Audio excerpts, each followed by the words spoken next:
Hola a todos, le quería contar cómo se expresa un vector como suma de sus componentes cartesianas. Para eso van a tener que recordar cómo debemos trabajar en un sistema de coordenadas cartesianas. Este sistema básicamente son tres ejes que son perpendiculares entre sí, a los que llamamos eje X, Y y Z, y que están ordenados de esta manera. La dirección y sentido positivo de cada uno de los ejes la asignamos con un versor. Para el caso del eje X, el versor es el versor Y.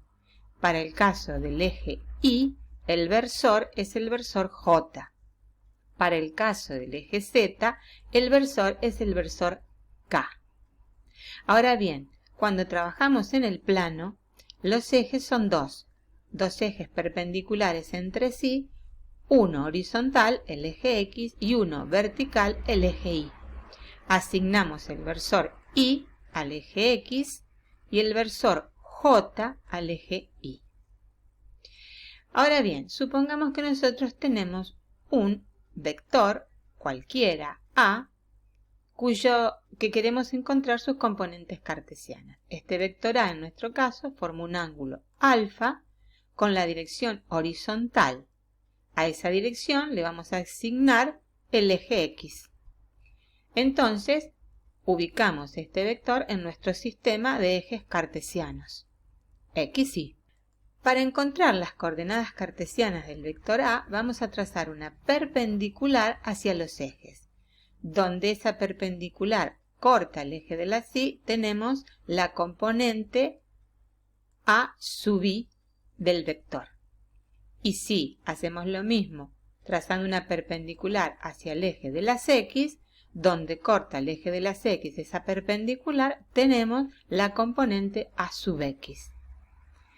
Bien, podemos imaginar acá un triángulo rectángulo celeste. En este triángulo rectángulo, el módulo del vector A es la hipotenusa de nuestro triángulo. Recordemos que el ángulo alfa es igual al arco tangente entonces del módulo del vector A sub I sobre el módulo del vector A sub X. Y también, por el teorema de Pitágoras, que el módulo del vector A es la raíz cuadrada de la suma de los cuadrados de el módulo de AX más el cuadrado del módulo de A sub I. Ahora veamos, este cateto adyacente al ángulo alfa es el módulo del vector A sub X. Es el cateto adyacente del ángulo alfa.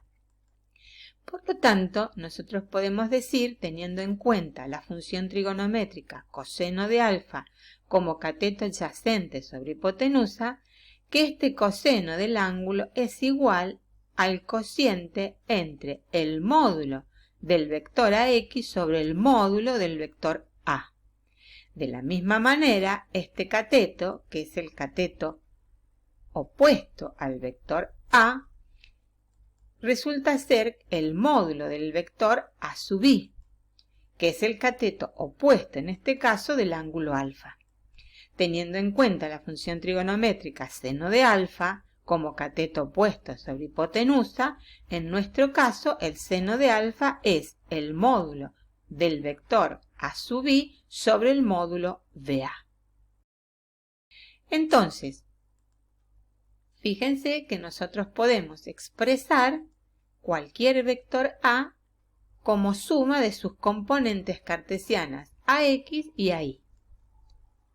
No te olvides que esta suma es una suma vectorial. El vector A es igual a la suma de dos vectores, el vector A sub X y el vector A sub Y. Como el vector A sub X está en la dirección horizontal, o sea, en el eje de las X, lo podemos escribir como su módulo AX en la dirección Y. Y como el vector A sub I está en la dirección del eje de las Y, lo podemos escribir como su módulo A sub I en la dirección J. Entonces, cualquier vector se puede escribir como la suma de sus componentes cartesianas, vectorialmente. O sea que A es igual al módulo de A por el coseno de alfa en la dirección Y más el módulo de A por el seno de alfa en la dirección J. Espero que te haya servido y nos veremos pronto.